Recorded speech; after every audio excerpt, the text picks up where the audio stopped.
Good morning and welcome to another episode of Pep's Corner. Today we will be reading chapter 19, the first parts. We will continue reading our book, Bud Not Buddy. Our focus and purpose for reading is posted on the screen, so make sure you have your book in hand and are actively reading and following along. Remember, boys and girls, to reread a second time, so you are coming to shared reading fully prepared to engage in instruction. Let's begin. Chapter 19. Man, ever since he heard me call my mama's name, Herman E. Calloway had locked himself up in his room and wouldn't come out. Mr. Jimmy and Miss Thomas made me sit in the kitchen table whilst they knocked on the door and tried to talk to him into opening up. But the way his eyes kept saying Herman soft and first, then louder and louder, it sounded like he wasn't talking back. After the longest while, they decided to let the big guy have his own way and came back downstairs. They sat at the kitchen table with me. Mrs. Thomas looked at me and said, my. Mr. Jimmy said, look at here. Bud, he wiped his hand over his face. You're sure a mama's name was Angela, Janet? I said, yes, sir. And two of you both had the same last name. Her last name was Caldwell too. She never said nothing about being no Calloway. I spelt it out for him. No, sir, her name was Caldwell. It seemed like he finally believed me. He said, okay. I hope you don't mind me asking, Bud, but it's pretty important that we know how your mama passed and how long ago it was.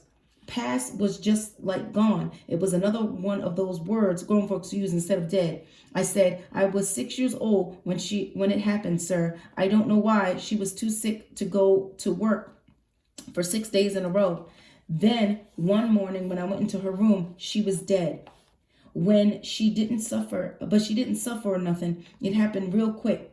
She didn't even have time to close her eyes. She didn't look hurt or nothing. Miss Thomas reached across the table and touched my arm. She said, I'm sure it didn't, Bud. I'm sure it was very peaceful for her. Mr. Jimmy said, when she was living, Bud, God rest her soul, what did your mama look like? This was another strange question. But before I could answer, Miss Thomas said, James, what are you insinuating? I knew that there was something familiar about this boy. I don't know how I missed it before, but look at Bud's eyes. You have to ask if this is Herman's grandchild. Mr. Jimmy said, now hold on, Grace. I'm just trying to ask questions. I know Herman asked if he could. Ain't a thing wrong with being certain before we jump to any conclusions. Now, what did she look like, son? I said, she was real pretty, sir. Mr. Jimmy said, I bet she was, but that ain't what I meant. Was she short or tall, or was she slim or big bone? I said, I don't know, sir. She was real pretty and real tall and kind of skinny like me, I guess. Miss Thomas said, James, Bud was 6 years old. Everyone on earth was real tall to him. I don't see the point in all this. I said, pardon me, ma'am. I know how I can show you what she looks like. I still got her picture. They just stared at me. I said, can I be excused? Miss Thomas said, yes, son, hurry up and go get that picture. I busted upstairs, but stopped like I hit a brick wall. I remembered how mad and crazy Herman E. Calloway looked at me when he yelled at me. I tiptoed up the rest of the steps. Herman E. Calloway's door was open up a crack. I held my breath and tiptoed extra quiet and extra fast right into the little dead girl's room. And as soon as I did, whoop, zoop, sloop, my heart jumped down into my stomach. Herman E. Calloway was sitting on the little chair in front of the little mirror on the dressing table. His elbows were on the table. His face was covered by his hands. It sounded like he was having trouble breathing, because every time he sucked in a bunch of air, he made a sound like every time he blew out air, he made a sound like I didn't know what to do. I could tell Mr. C didn't know I was in the room with him, so I probably just backward tiptoed and get out of there without anything happening. I rose up on my toes, took 2 baby steps back and stopped. Shucks, I come up here to show Miss Thomas and Mr. Jimmy what my mama looked like. There wasn't nothing wrong with that. And I wasn't doing nothing that meant I had to sneak out of the room on my tiptoes and backwards. I sucked in a mouthful of air and walked over to my bed. I picked up my Saks case and set it on top of the bed. I pushed the 2 silver bottoms to the side, and the two silver tongues jumped open and made those loud clicking sounds. Hermione Calloway still didn't take his face out of his hands. I kept going.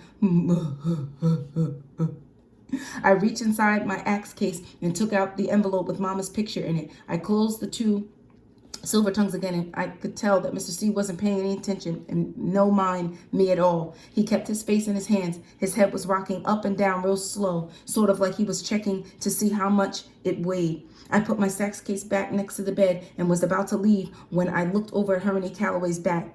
He still didn't know I was in the room with him.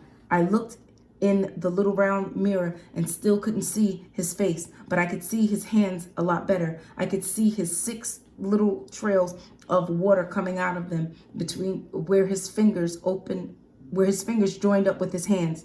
The 3 trails from each hand joined up together on his wrist and ran down his arms, puddling on top of the dressing table. Shucks, Hermione Calloway was bawling his eyes out.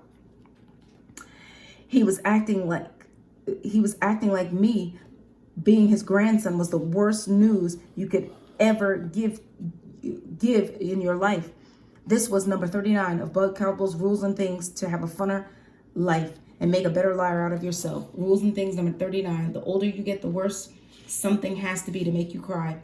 With babies, it's easy not to just pay them no mind, because crying just like talking for a baby. A baby's tears might mean, hey, you just stuck a pin in my behind when you change my diapers. Or their crying might be the way they picked out to say, good morning, Mama, what are you going to do today? That makes it easy not to care too much about what a baby's tears. When you got an old person crying, you got a whole nother story. When you got someone old as Herman Calloway crying, you better look around, because you know you're going to square in the middle of one of those boiling tragedies.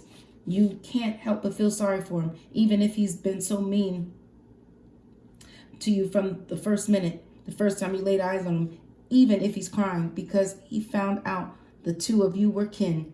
I walked over to Hermione Calloway, and before I could think, my hand moved out toward his back. I waited for one of those spaces between the moo-hoo-hoos and touched him. His skin under his shirt was very warm.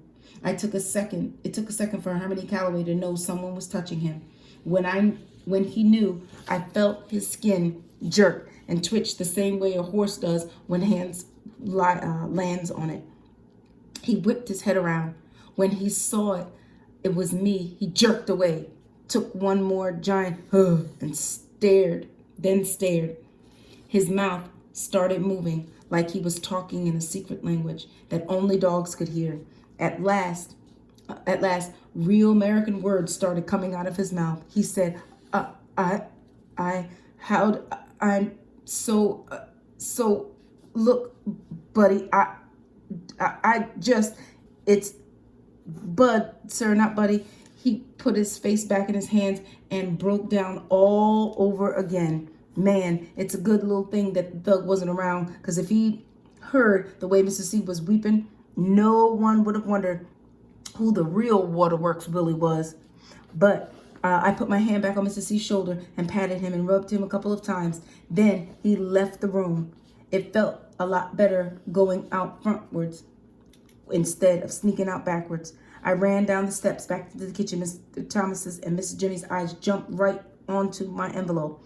I set it in the middle of the table, but both of them just looked at it before Mrs. Thomas reached out and picked it up. She went into the pocket of her dress and took some funny little glasses out that only had bottom of half of them. Then put them on her nose. She pulled Mama's picture out and held it as far away from her eyes as her arms would stretch. She looked at the picture over her glasses at me, then looked at Mr. Jimmy and said, "Any more questions for this young man?" She slid the picture over to him. Mr. Jimmy picked it up and said, "Well, I'll be.